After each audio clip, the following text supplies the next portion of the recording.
Hi everyone, it is Chris, the Game Master here for Ventures in Varlindel. Now you probably clicked on this episode looking to listen to VO's Session 0, one of our player characters here, but the issue is I am bad at technology, and I did not set up OBS to record audio correctly in all of the lead up to our first couple of Session Zeros.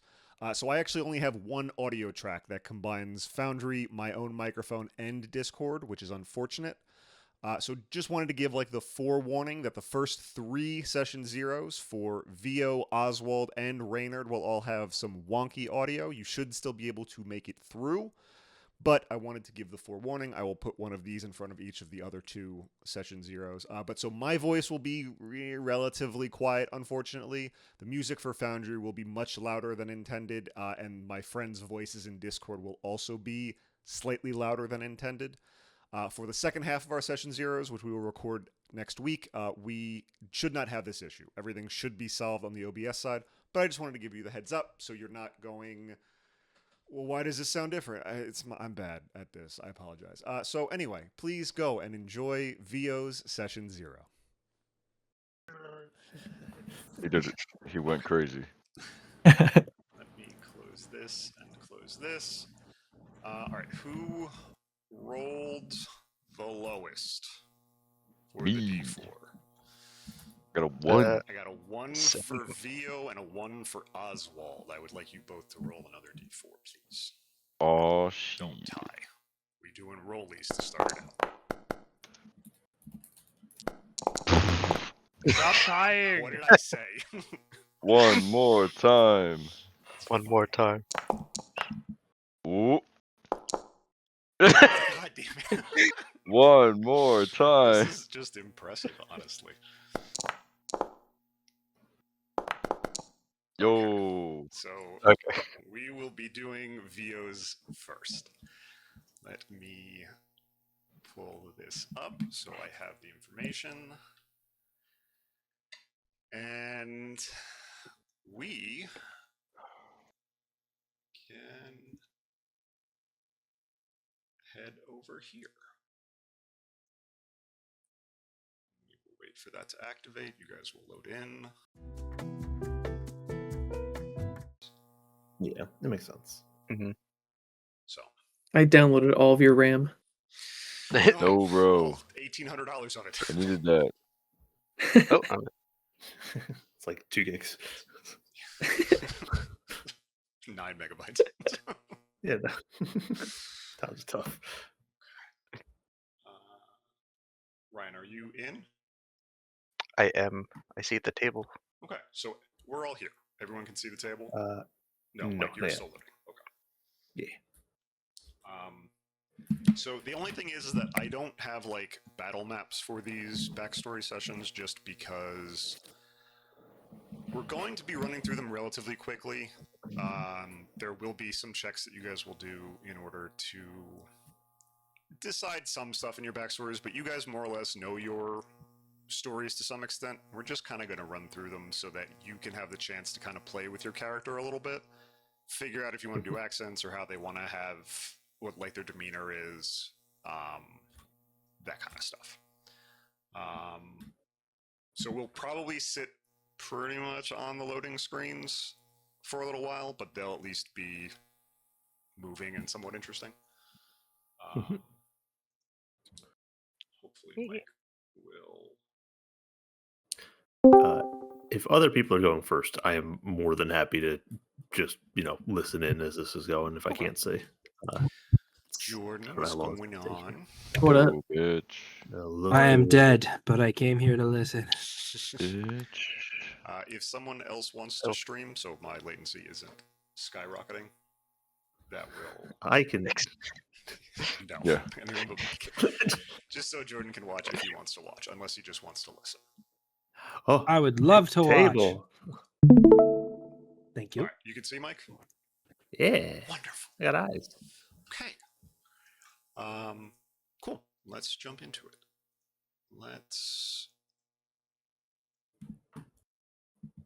And sorry, have I missed anything crazy? Have any backstories happened? We've been loaded. Yeah, no, it's just testing Troubleshooting. everything out and making sure stuff. Sorry, is 1 working. second, guys. People are connecting.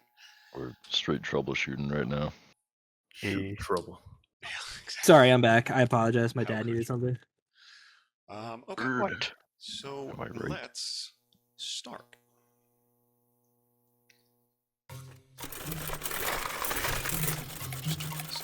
Did I miss anybody? Me. Nope. I mean, you missed all of us, but You we're going missed. to start. You missed Yeah, our Yeah, like Explanation not my is already- backstory, but you missed me, right? Can everybody do it again? Yes. Okay. Thank All right, you. you know what? Just for you, we'll go through everyone's backstories now. Again. Oh, we got sounds. The fact that you guys are willing to do this for me really checks out. Because we've spent so much time doing them before. Yeah. I think I remember what I Listen, said. bro. All right. So we zoom in. I'm going to start all of these imagining, if you will, as these are like drone shots, kind of zooming in to these different towns. Yeah, set the scene. We hover over a gray wooden town that sits on the edge of a massive crater. The crater is filled with trees of every color and wood type that you can imagine. The town itself is relatively large. Give it, a couple thousand people will live there. It gives Old West vibes, but a little bit more gray. The people meander around the town, and they don't really interact with one another that much. This is the town of Crater's Edge. It exists, or it existed. It was created as an outpost for explorers to go and look and find the mysteries of the massive crater hole that it sits on. And as we zoom into town, there are inns and houses, and some of them are more run down than the other. This is not the most well-kept town. Windows can be boarded, there is broken glass. Not necessarily anyone who is homeless or people begging on the street. People really do, like I said, tend to stay to themselves. Lots of hoods, lots of cloaks, very little interaction outside of being in shops. We will zoom into the tavern on the town, and towards the back of it, there is a set of staircases. There's a staircase that goes down into an underground cellar. Behind this rickety door can be heard clanging and banging, and the errant curses muttered under their breath. A knock sounds at the door, and from far in the back of the workshop, you hear a mildly frustrated voice go, "Theo, go get that, please." What? Right away? And Theo will make their way up. so Theo wanders over to the door, and upon opening it, he's greeted with a very tall, green-skinned and large tusked orc. This is Bo. Bo owns the tavern above your workshop. Hello, little one. I haven't seen your dad around for the last couple days, so I figured maybe bringing some food wouldn't be the worst idea. And he hands you a large tray of food. There's a big bowl of soup, stew type things. It's got a little mug of ale and a half loaf of bread. And I just, I haven't seen the old man in a couple days. And I know how he gets. Thank you very much, Bo. Was it? Yes, he has been a bit focused on a task, but I will make sure. Never would have guessed. If you need anything, come on up. The bar's pretty quiet tonight, so you need anything, you come holler, alright? And he waves and stomps back up.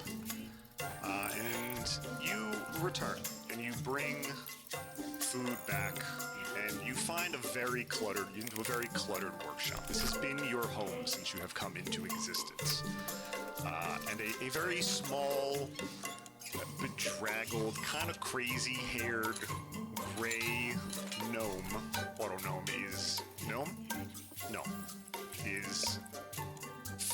something. And as you approach, there is a large spark from this thing, and a frustrated...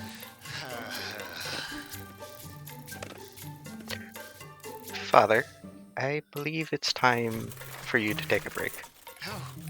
Oh, when did you learn how to cook? I don't think we programmed you for that. Is this new? What? No, this is a gift from Bo, who has informed me he hasn't seen you out of here for days. Days? Oh. Yes, well, let me grab that. And he grabs it and he puts it on his thing, and he's a little flustered. He didn't think he's been working for days. Theo, would you mind going and, I didn't get to clean up the desk in the bedroom today, and I have some paperwork I need to do. Would you mind just going and cleaning that up a little bit for me? Of course. So thank you. And he starts eating. And so Theo will go into the room, and this is like where he kind of charges at night. There's a little electronic bolt arc that sits in the corner that you can kind of stand in between, and that helps you recharge a little bit. I would like you to go ahead and roll a d20 for me as an investigation check. Okay. You can use your character sheet if you have it. Otherwise, if you guys haven't done character sheets in general, we're just going to do flat d20 rolls. If you do have it, then we can add it. If you're just doing d20 rolls, I will adjust DCs for it. So go ahead and roll me an investigation check or just a d20, depending on whatever you would like. Investigation. So, Theo, as you are going through this desk, you have passed by this 1,000 times. It is cluttered with scrolls and spilled ink and fully melted candles and doohickeys and doodads that you, and honestly, let's be real, FinZip really probably don't know what they do. As you are going through this, you find an odd stack of papers. They don't match the same texture or color that the rest of them do. And with a 10, you will find several blueprints that look very familiar to you because you kind of look in the mirror and see a lot of the same features on your own body. You have a large collection of all of the versions of the construct that you are in this pile. And each one is very clearly labeled. It is very well drawn for blueprints in general. There are runic markings, there are lists of tasks and abilities, but there's also red markings on a lot of these blueprints, and some of them are downfalls or things to address in later versions or complaints that people may have had. And a lot of this information is kind of new to you. A lot of the previous ones were very much single use. But as you look through them, as you get to the bottom of the pile, you find version 8, which is just prior to what is 2 versions behind you. And the V8 had several other sets, another set of handwriting on it that wasn't, it's not FinZips, you're not accustomed to it, it seems different.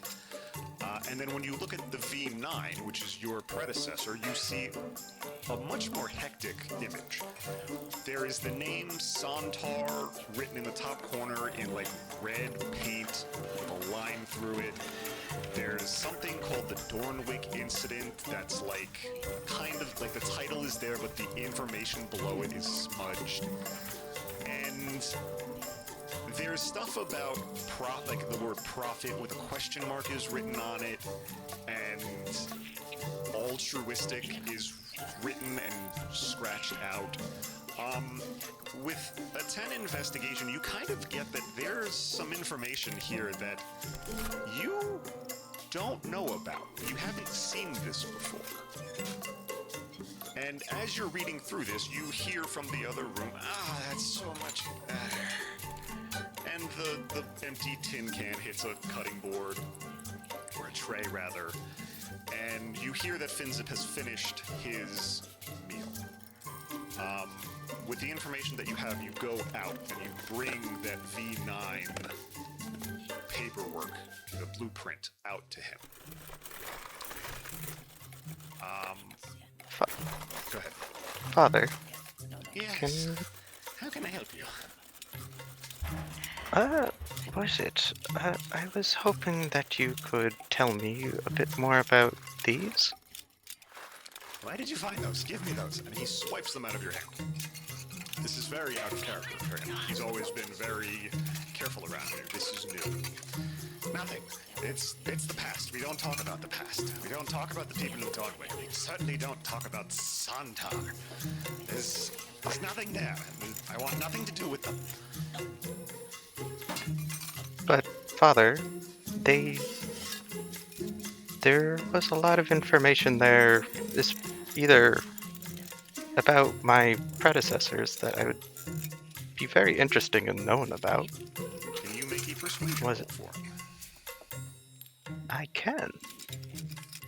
That's performance. There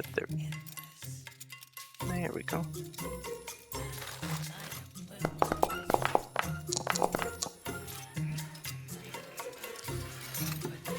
Okay. I'll give you the gist. Theo, you're the 10th version of the constructs. And please don't think this is me forgiving my past. But each of these are the blueprints to your predecessors. This is where you came from. These are your, let's call them ancestors for lack of a better term. Dawnwick was my hometown some 10 years ago, and Santar was we'll call it an old acquaintance of mine who, how do I put this gently, threw me under the bus and called me a murderer. And gave me a rather unflattering nickname. And he goes into a little bit more detail, but he basically explains that in this town of Dornwick, that was where Finzip originally started. It's where he originally created these machines and worked with the people of the town in order to try and make their lives a little bit easier. He explains his altruistic approach in wanting to create these constructs for the betterment of other individuals, to make their lives easier, not so they become reliant on it, but to aid them in their day-to-day life. And he met an individual named Santar, and that individual came from a place called Empyrean Fields. He had a lot of money and was willing to fund a lot of the research that came to create the other 9 models of the VO construct. He goes, but this will not matter. All of this is in the past. I cannot go back to the town. They won't let Finzip the Mad back into the gates. And it's not like I'm going to have you help in that situation at all. And Theo kind of accepts this information, and he lets it go a little bit. And a couple of days goes by, but for whatever reason, the idea and emotion that Finzip felt seems to be imprinted on you in some way. You feel a frustration for something that you never experienced. There's some connection that you have with Finzip and his emotions that are almost impressing what he feels onto your consciousness in some way.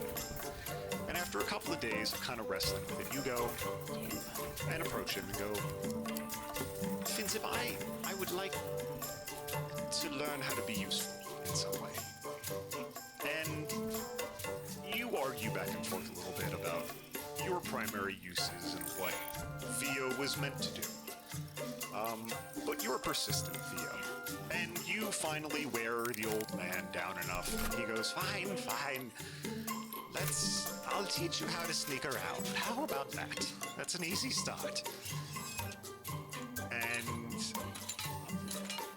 so you train for a couple of days, and he shows you how to stick to the shadows, and he makes a little cloak with some fabric that he had laying around, and he gives you a hood, and it lets you kind of blend in with the shadows a little bit more. He shows you how to step softly for someone who is new to managing their own body weight into being quiet. And one day, he comes and he goes, "All right, Vio, if you want to really, truly try and be sneaky, let's see what we can do." And so then we will zoom out and cut to a little bit later in the day. Turn that down. And as dusk falls, Vio, you find yourself on the second floor patio of the tavern. And Finzip pulled you up there with a rope. There's a little pulley above it, and he set you on there. And the only instructions he gave you were to open the door, figure out a way to open the door, and go inside, and on a plate next to the bed, you are to take the item that's there, and trying to do so as sneakily as possible. And so what I would like you to do now is I would like you to give me a sleight of hand check to try and open the patio doors. All right. He gave you a small lockpick, nothing that would actually hold up in a real lock, but this is like a very thin French patio door. Was it? Let's see what we can do. This is the easiest thing ever. You have picked 2 locks before, and you're honestly not sure if he locked it, because it was that easy. But you hear the most satisfying click, and just go, nice. And so you open the patio doors. And again, it's dusk. The interior is dark. It smells of dust and sweat, humanoid, just people having been around. I would like you to go ahead and make a stealth check for me, please. Can do.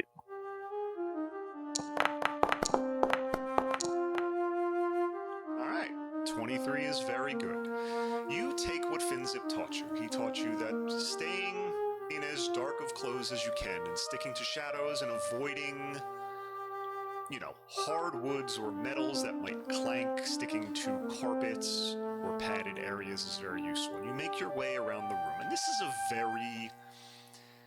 in just your passive perception and being able to look around in low light, it's a normal tavern room. There's nothing crazy.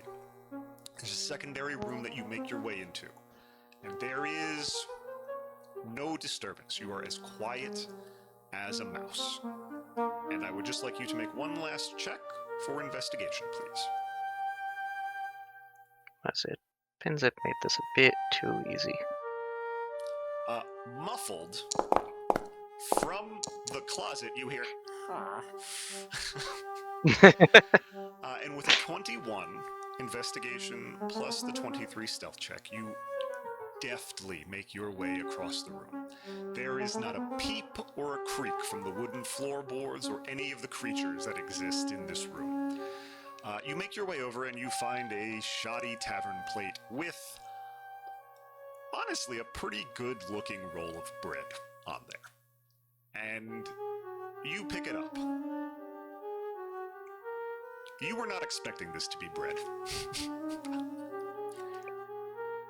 Was it? Why bread?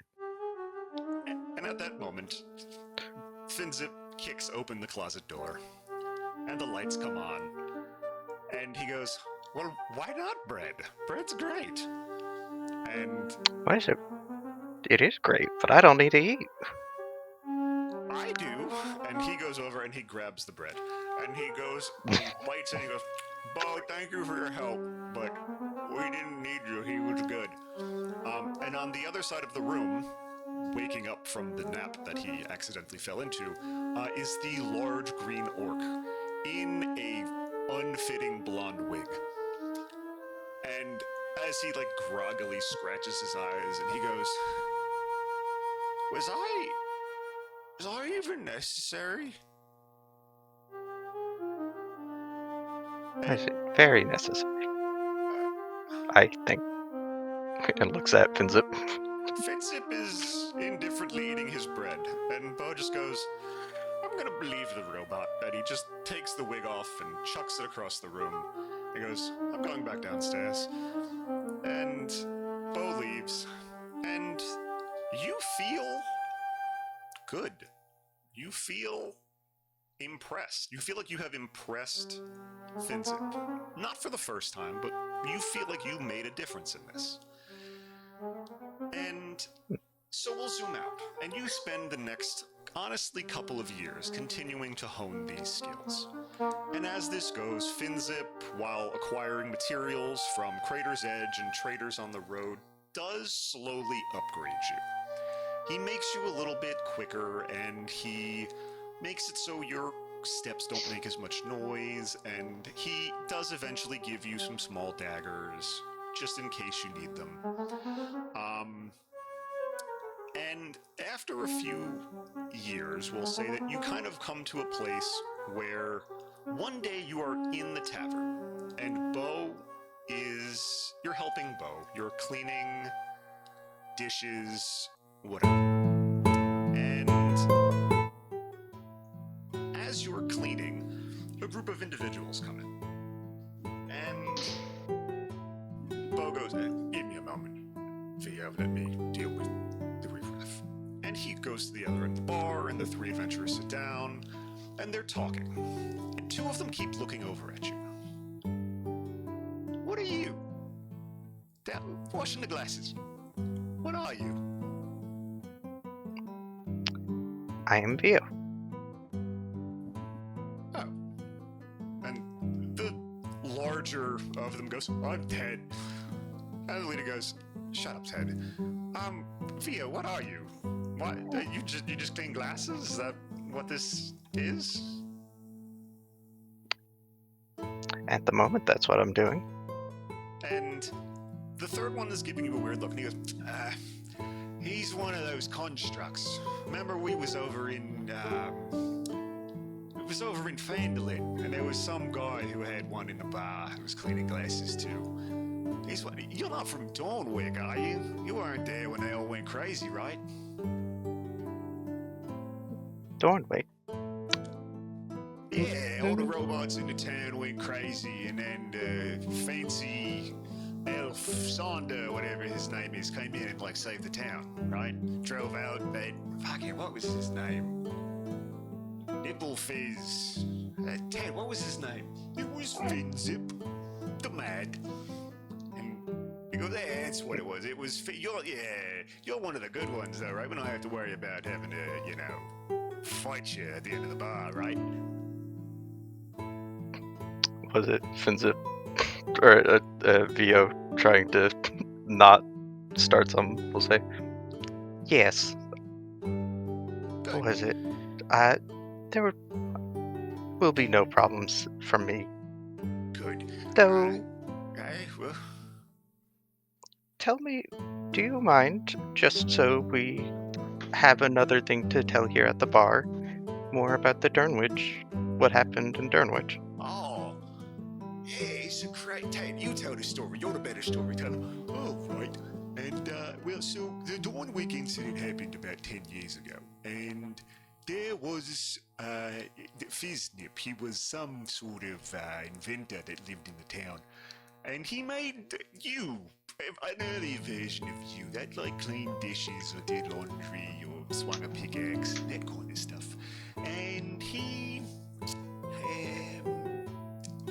teamed up with someone, and then he disappeared. But every year they'd come back to Vandelin or Empyrean Fields or Dawnwick and show off the new version of it. And as they kind of went through, at one point I don't remember what it was, but they 7 or 8 of them were brought into Dawnwick, and then they all kind of went crazy.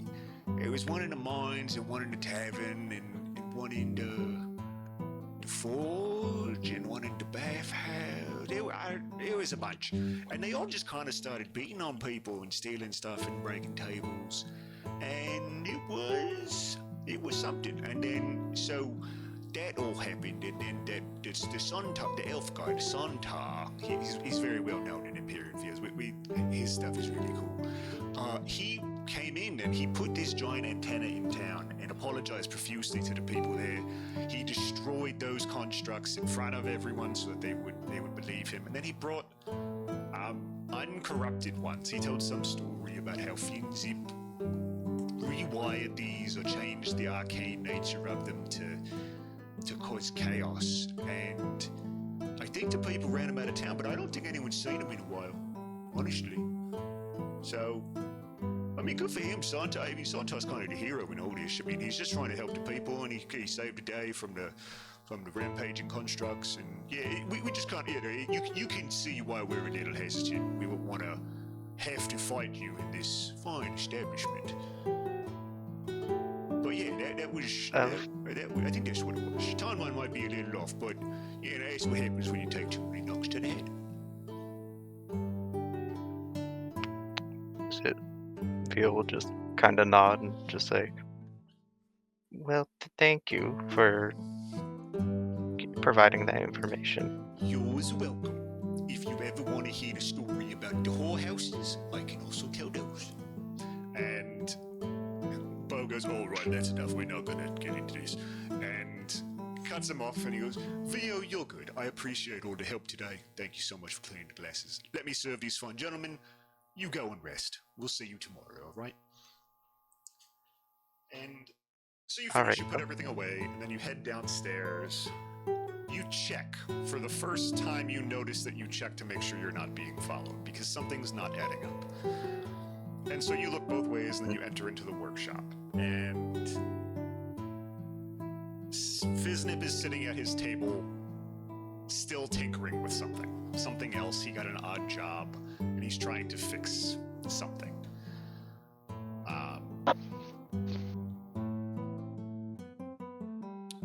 And he goes, oh, Vio, how can I help you? Father, do you mind? I know you don't want to talk about it, but I would very much like to learn more about what you used to do. I'm an inventor. I made you. This isn't new information. And Well, good.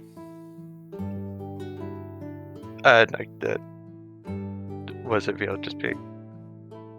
Well, I feel. Yes, you created me, but there was that time you got angry after I found those blueprints. He starts rubbing his forehead. This again.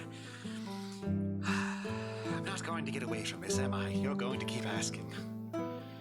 Fine. Yes. And he pulls out whiskey and sits down and takes two very large glasses, chugs them quickly, and then he explains to you the whole situation. He explains to you how Santar did something to the constructs that he took back to Dornwick, and he isn't sure quite how he did it, but Santar somehow was able to change their programming from what he did. He seems very forthcoming and honest about his intentions with making the construct. It doesn't seem like he is looking to didn't seem like he was trying to make a quick buck. It seemed like he was very much trying to, help people. And towards the end of it, he starts getting frustrated because Finzip doesn't seem to like rehashing this information. And so he goes, Vio, I'm sorry, today has been a very long day. I understand your curiosity, but please know, there is nothing that you or I can do about this, and I just need to keep my head down, and eventually it'll all go away. It'll all pass over, we'll figure it out.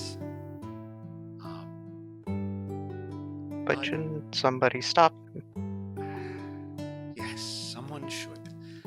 But unfortunately, that is not a job for you or I, and it is far too late, and I am going to bed. And so he goes into his room, and he turns the lights off, and you're kind of left alone in the workshop. I would like you to roll an investigation check, please, with advantage. Okay.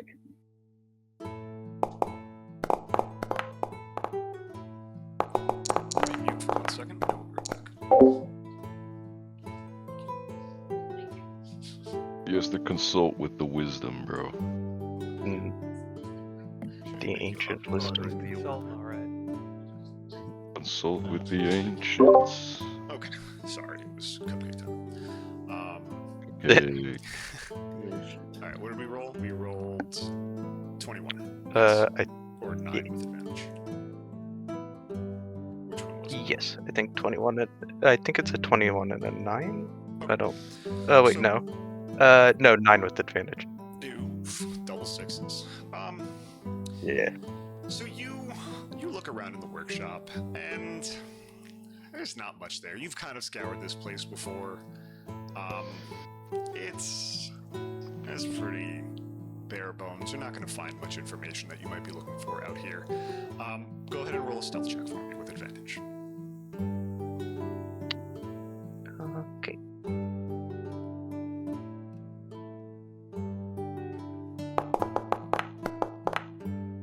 There we go.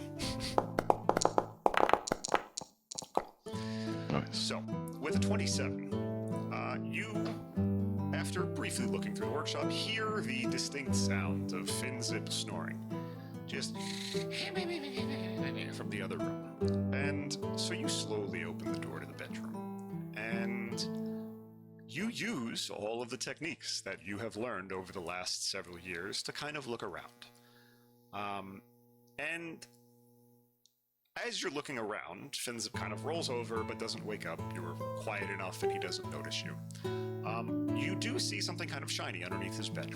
And you reach down and quietly and stealthily, very stealthily, take the box out. And you head into the workshop, slowly closing the door behind you.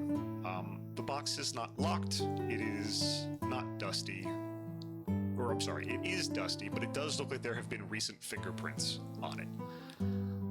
And so opening it, you do find a couple of small notebooks. One of them is like a note section for the original V10 model of the construct.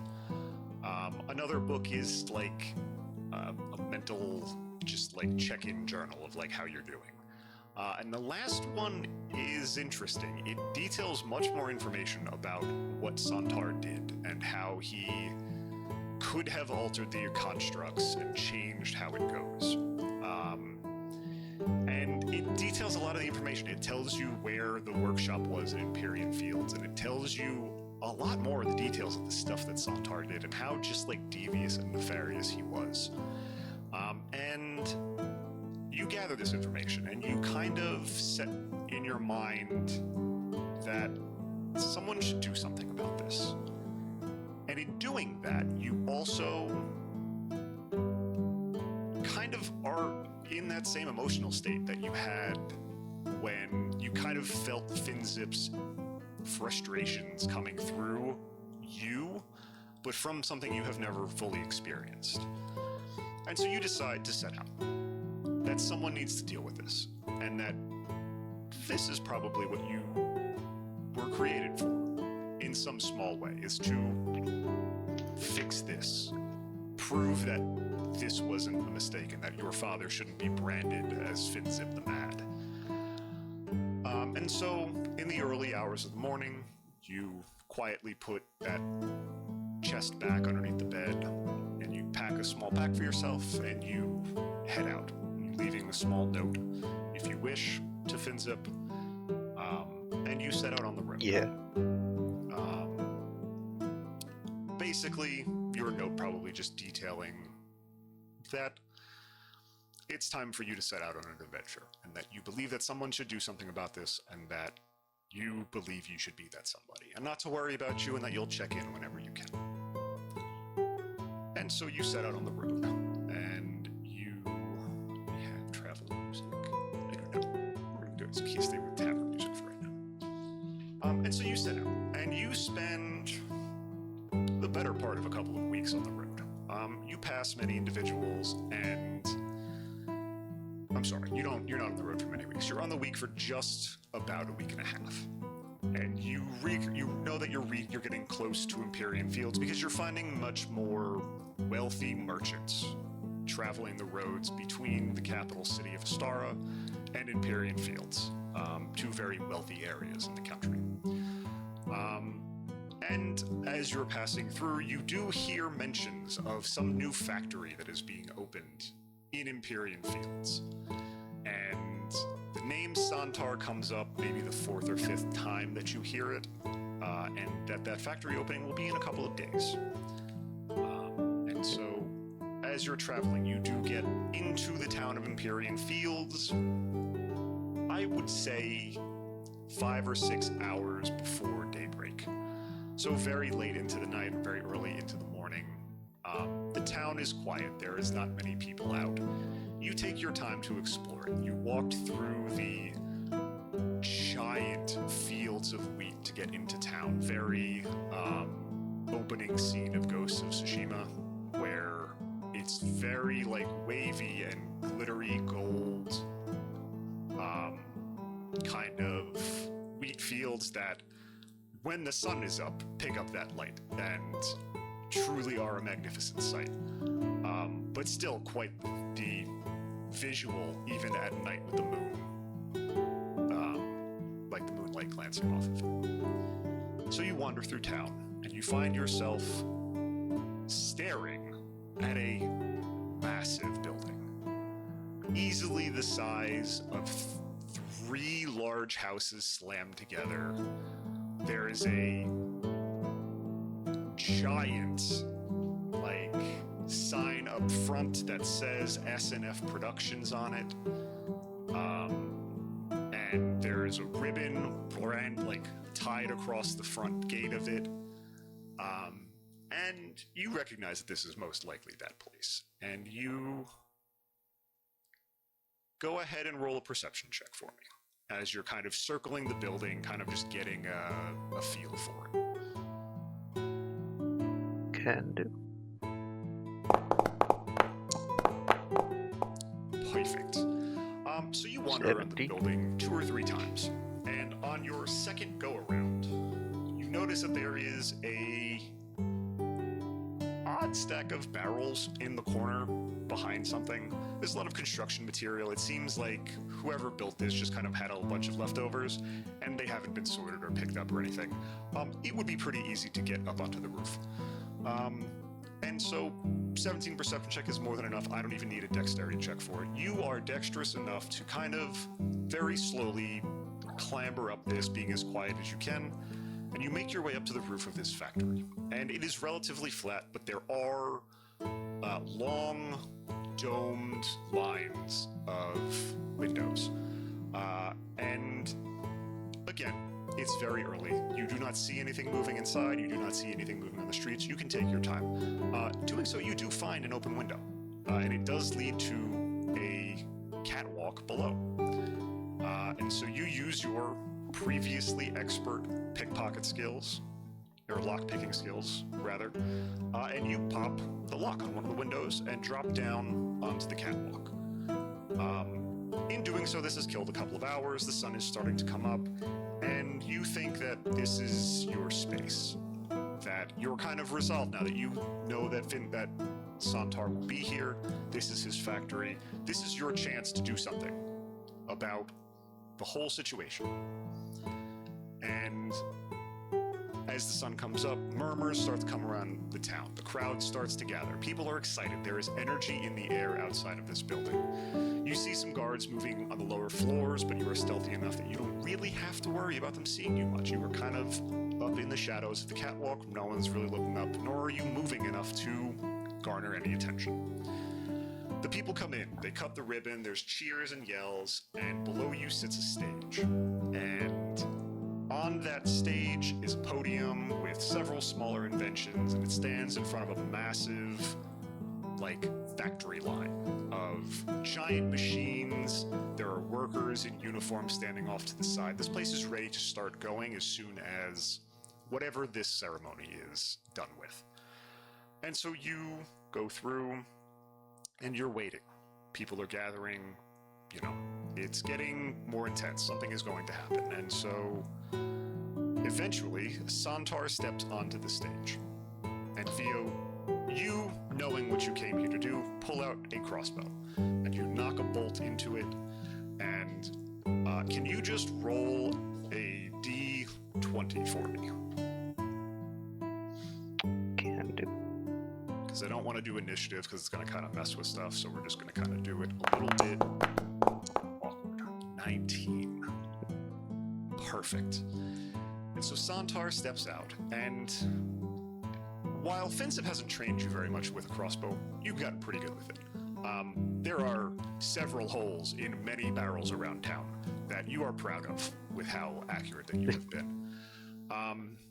And waiting for him to kind of step up and start his speech, he's kind of dipping in and out of view. There are pipes in your way. You're kind of trying to get it. And right as he kind of hits this grandstand of and ladies and gentlemen, this is where the factory opens. And you fire.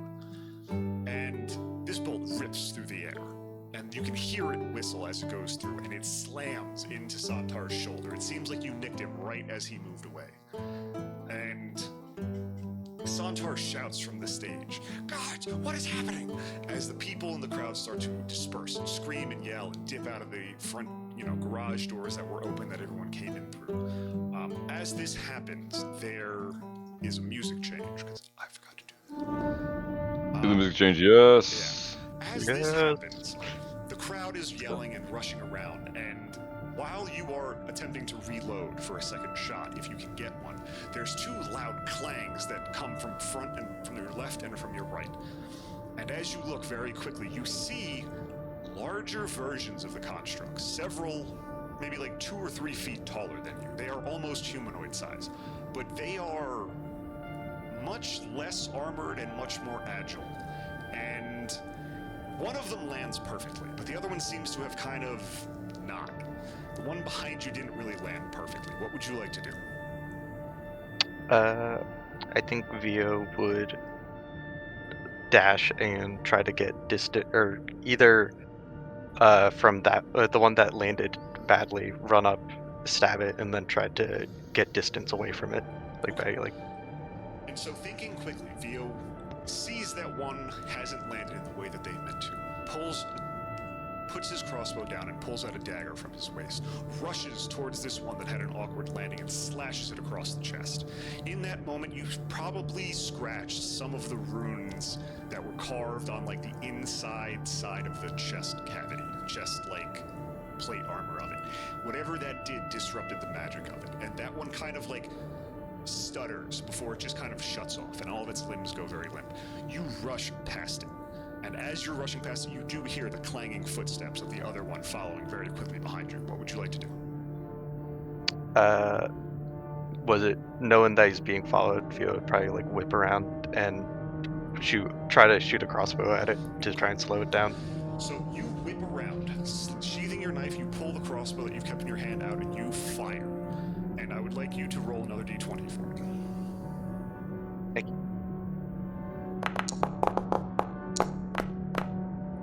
7. Right, you fire, and maybe it's the movement of you, or maybe it's how it's moving. And the bolt goes, and it kind of just dips its shoulder, and it flies right past. As it makes its way fully towards you, it has caught up to you. It lands 2 or 3 very powerful blows, and you're hit for some solid damage. I would say you're hit for, let's call it 6 damage for this point right now. So you're down to 7 hit points? Was it? Yeah, 7 hit points. Just generally tracking. This isn't a perfect everything. So you're down. No, yeah. You're hit pretty hard. You were not expecting something like this to land that hard. And so you start backing up, but you're now over the part of the catwalk that's above the factory. And so in that moment, you go, now this isn't it. And you jump. And you jump from the catwalks and land on the ground. Now, it's a big fall. And you don't really have to worry about your joints because you're a construct. But, like, you still hit the ground from 15 or 20 feet up. So you take a big gravity's chunk of damage. applicable. So, gravity's not necessarily the friend of, like, a rock construct. And so you take, No. like, 4 damage to yourself. And so you're not feeling great. In that moment, though, you recognize that the other one's not jumping down. That seems to be a little bit too far for the other construct. But you do, as you're falling, watch Santar from the stage lock eyes with you. You've been covered with a hood for most of this time, but you see the face of recognition that Santar has looking at the person that just shot him, at the construct that just shot him. And there's malice on his face. He is appalled that you would try and do this to him. As you land, you dip and, recover a little bit from the landing. You remember that you brought other things to help you. Your master taught you well. So you have, in that moment, you reach into your bag, and you have a spool of very thin copper wire that you borrowed from Finzip's laboratory. And in that moment, you also recognize that you have a bottle of alchemist's fire, a bottle of grease, and a caustic bomb on you. And so you, in that very quick moment, go through and you begin to set up very rudimentary tripwires all over different random machines. You set up maybe 4 or 5. But as you're setting up, you realize that you're kind of cornering yourself. There's not an exit on this side of the building. And in that moment, there's a loud explosion. And that caustic bomb goes off, and you hear Santar yelling, and you hear the heavy footsteps of other constructs coming towards you through the various machinery in this factory. And then you hear another explosion, and another explosion. And you're trying to count. You're at 4 or 5, but you're not really sure. And you just remember in that moment that you're still a little too close to that last one. And as the explosions ring out, and there's just chaos all over the place, you see a construct sprint through the last line of machinery that you set an alchemist's fire up against. And you also set the bottle of grease not too far behind it. And as it hits that tripwire, and that cork comes out of the alchemist's fire, there's a massive explosion that crumbles the corner wall that you are behind and sends you, this tiny construct, flying through the brick wall. And far. This was not the explosion that you had intended. For whatever reason, the force of this sent you yards, 30 yards out into the forest behind this building. And you're kind of sitting there, and it gets really quiet. And you hear a lot of the birds chirping, and you hear the chaos happening from the town over. You hear buildings collapsing. You hear people yelling. You hear the sound of burning building. You hear crumbling architecture. And then it kind of just goes black. And that's an experience for you because you don't sleep. You don't really turn off unless you need to. And even then you still have some perception of what's going on around you. And you don't know how long you're out. You wake up, it is still daytime.